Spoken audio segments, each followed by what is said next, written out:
ஓம் சாந்தி. K Surajbhai அவர்களின் தாரணை வகுப்பு ஆகஸ்ட் 20, 2025. நாம் நமது உயர்ந்த சுயமரியாதையின் நினைவில், நமது உயர்ந்த கடமைகளின் நினைவில், மேலும் நமது விசேஷ தன்மைகளை வெளிப்படுத்தி பாபாவை வெளிப்படுத்த வேண்டும். பகவான் கூறியிருக்கின்றார், உங்களுக்குள் இந்த 3 விஷயங்களும் மறைந்து போய்விட்டதால் உலகிலும் இவை மறைந்து போய்விட்டன. நீங்கள் இந்த 3ஐயும் வெளிப்படுத்தினீர்கள் என்றால் முழு உலகமும் உங்களை பார்க்கும். நாம் நினைவு சொரூபமாக இருக்க வேண்டும். நம்மிடம் மிகுந்த விசேஷத்தன்மைகள் இருக்கின்றன. நாம் மிகப்பெரிய அதிர்ஷ்டசாலிகளாவோம். நாம் உயர்ந்த தன்மைகளால் நிறைந்தவராவோம். நாம் மிகுந்த தூய்மையானவர்களாவோம். நாம் மிகுந்த சக்தி வாய்ந்தவர்களாவோம். இவை நமது உயர்ந்த தன்மையாகும். இப்படிப்பட்ட நமது விசேஷத்தன்மைகளை நினைவில் வைத்தால் அவை நமது முகத்தில் வெளிப்படும். அப்போதுதான் உலகத்தவர் இந்த மகான் ஆத்மாக்களை பார்த்து தானும் மகான்களாக வேண்டுமென்று முயற்சி செய்வார்கள். சாது சந்நியாசிகள், வெளி உலக ஆத்மாக்கள் என்ன நினைக்கிறார்கள் என்றால், இந்த கலியுகத்தில் முழுமையாக தூய்மையாவது, மனதளவிலும் கனவுகளின் அளவிலும் கூட தூய்மையாவது என்பது நடக்காத காரியம் என்கிறார்கள். ஆனால் நம்மில் பலரும் இதனை செய்து காட்டியிருக்கிறோம். முதன்மையாக 108 ரத்தினங்கள் இதனை எப்போதோ செய்து முடித்து விட்டார்கள். இன்னும் 1008 மணிகள், அதாவது அந்த உயர்ந்த ஆத்மாக்களும் கூட இதன் அருகாமை தன்மைக்கு சென்று விட்டார்கள். நமது தூய்மையின் சக்தியானது நமது முகத்திலும் நடவடிக்கைகளிலும் வெளிப்பட வேண்டும். நமது சம்ஸ்காரங்களிலும் வார்த்தைகளிலும் வெளிப்பட வேண்டும். நமது கர்மங்களில் வெளிப்பட வேண்டும். ஒட்டுமொத்தமாக நமது வாழ்க்கையில் வெளிப்பட வேண்டும். அப்போது உலகத்தவர் ஏற்றுக்கொள்வார்கள். பாருங்கள், ஒரு மோசமான மனிதர் இருக்கிறார் என்றால் அவரது முகத்தை பார்த்தாலே மக்கள் கூறுகிறார்கள், இவர் மிகுந்த மோசமானவர் என்றால் நமது நல்ல விஷயங்களை பார்த்து மக்கள் கண்டறிய மாட்டார்களா?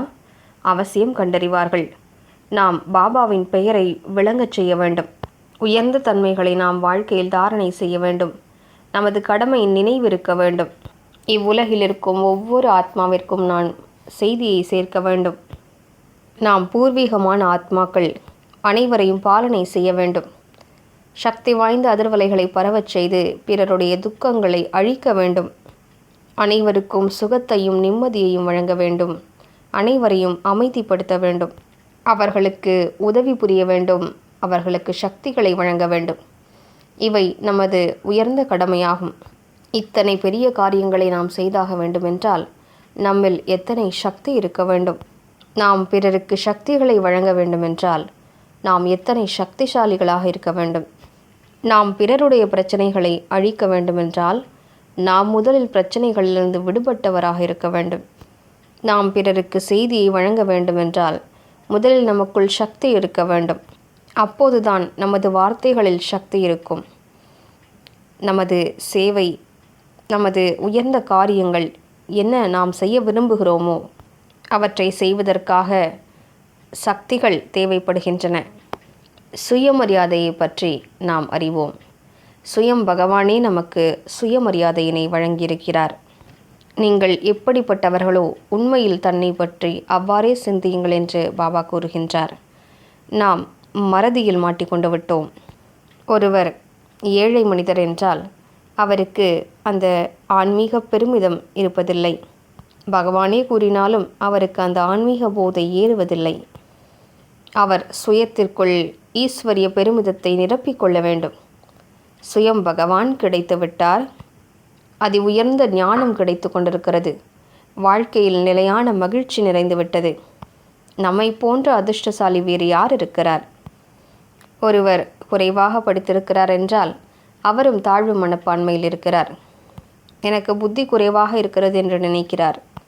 ஆனால் சில பாபா குழந்தைகள், எழுத படிக்க தெரியாதவர்கள், மிக உயர்ந்த சுயமரியாதை நிறைந்தவர்களாக ஆகிவிட்டார்கள்.